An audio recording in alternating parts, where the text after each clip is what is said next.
Hi crafters, I'm back for the second video in my series on using the Watercolor World stamp set, and I'm excited to use this for the first time. And I have so many different ideas, so this will be the first card I make, but stay tuned, there'll be more videos in this series.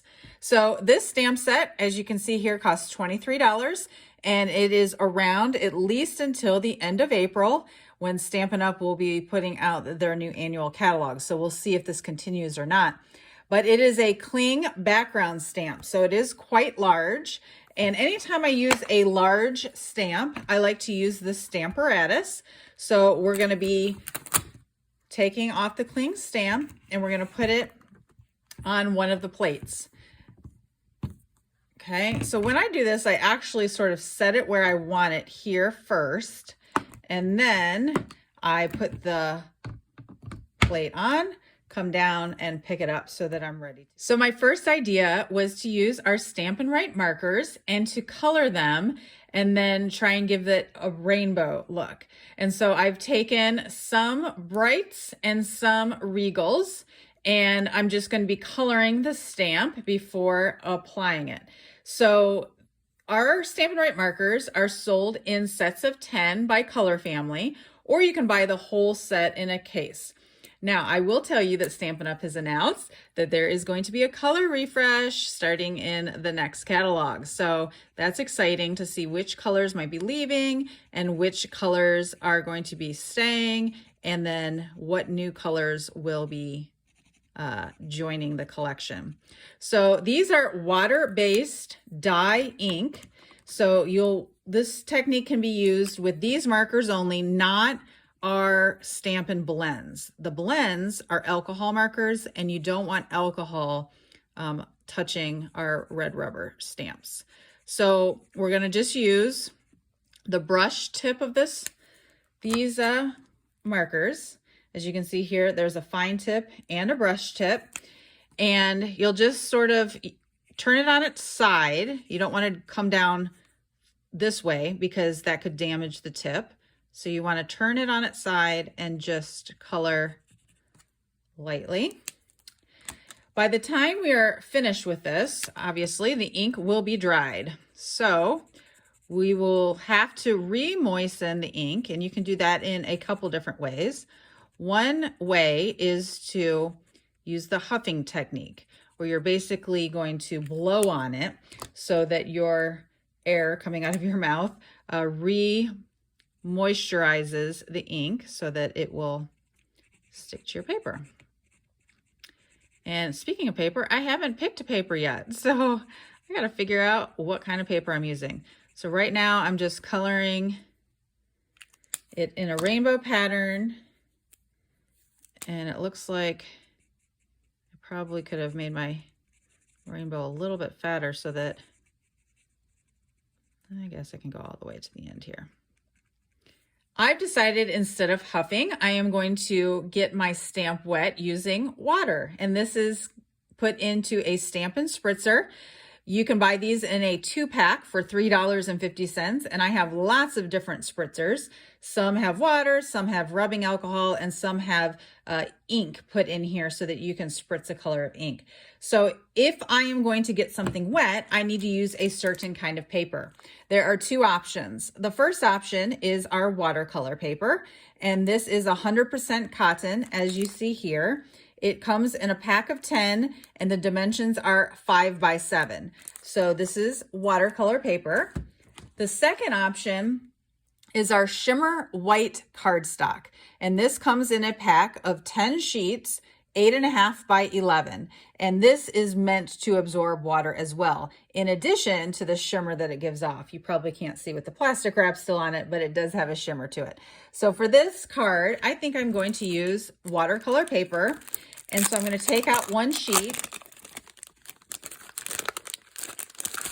I probably wouldn't be using this big of a sheet for a class or anything, but for the sake of this, I'm going to just stick with a big sheet.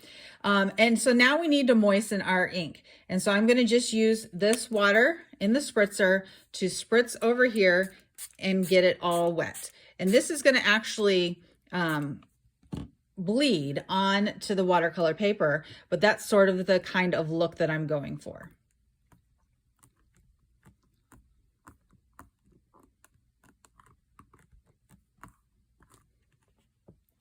Oh, isn't that awesome?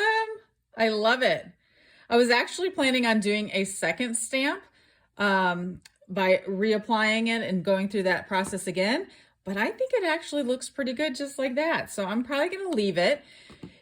You're going to need to wait for this to dry. You can also use a heat tool to speed up the process if you wish. All right, now that I've used the heat tool to dry my wet ink, I am going to come in with a sentiment. And I decided to use this stamp set, the quote by Helen Keller that comes out of the Stepping Stones stamp set. And if you want to see how I chose the sentiment, you can see the first video in my series about how to use Airtable to find the perfect sentiment. And so I'm going to place that right here in the middle. And again, I'm using the Stamparatus. So it comes with 2 magnets. I keep 1 magnet underneath this and then 1 magnet on top, because if the 2 magnets touch each other, they could shatter actually.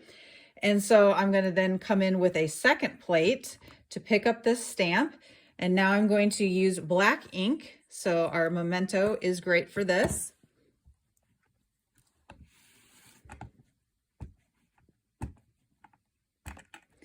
And the great part about a Stamparatus is if you don't get a perfect stamp the first time, you can come back in and do it a second time.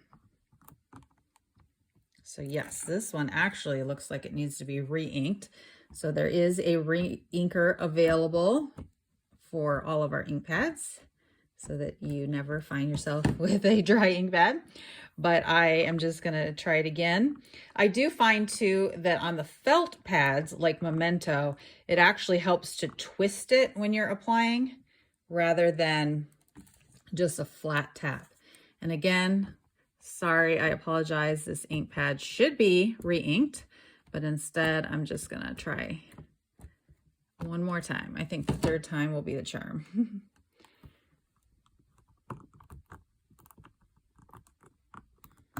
But I love the look of black on top of a rainbow. Yeah, I think that's gonna work. So from here, I'm gonna trim this down to size to be able to put it on a card front. Okay, so I trimmed it down to size, and then don't forget, you can always use a black marker to try and touch in if you don't get it completely stamped. And I like that these markers are actually sold individually. So black is the only marker you can buy on its own, but it's great to just touch up if you didn't get full coverage in some areas. So I'll probably do that here just to darken it up a bit. Okay, but I've trimmed it down to size, and I've decided I would like it on a black card base, but it looked, I don't know, I was trying to put some designer series paper behind it, and I actually thought that made it a little bit too busy. So I decided just on a solid piece of cardstock behind. And then it's very simple. I want the focus to be on the world. So just sticking it on a black card base, maybe put some gems on it to add a little sparkle, or even maybe the Wink of Stella to add some glitter. So grab my Wink of Stella pen just to add a little bit of sparkle and shine to the world. This is a glitter brush that comes in clear. I don't know if I don't want to get it on the black because it might smear it. The Memento is different than Stays On. So a Stays On marker would stay on and is okay to absorb wetness, but the Memento is not. So I would steer clear of the black ink there. But now we have a little bit of shine. Can you see?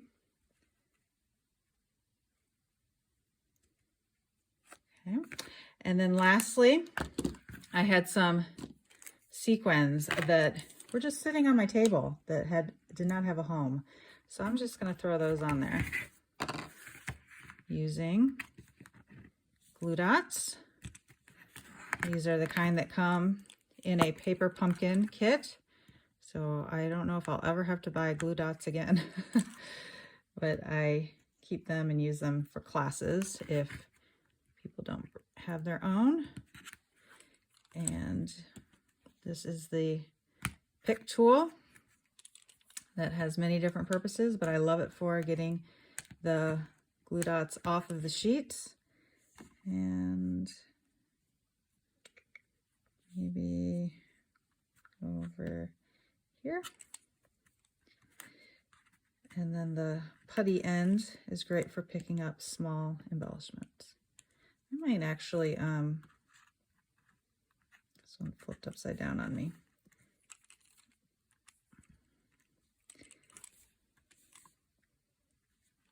Might actually want a couple more than 3, but that's what I had on my table, so I'll stick with that. So hope you like it, and stay tuned for the next video that I make a different way using Watercolor World.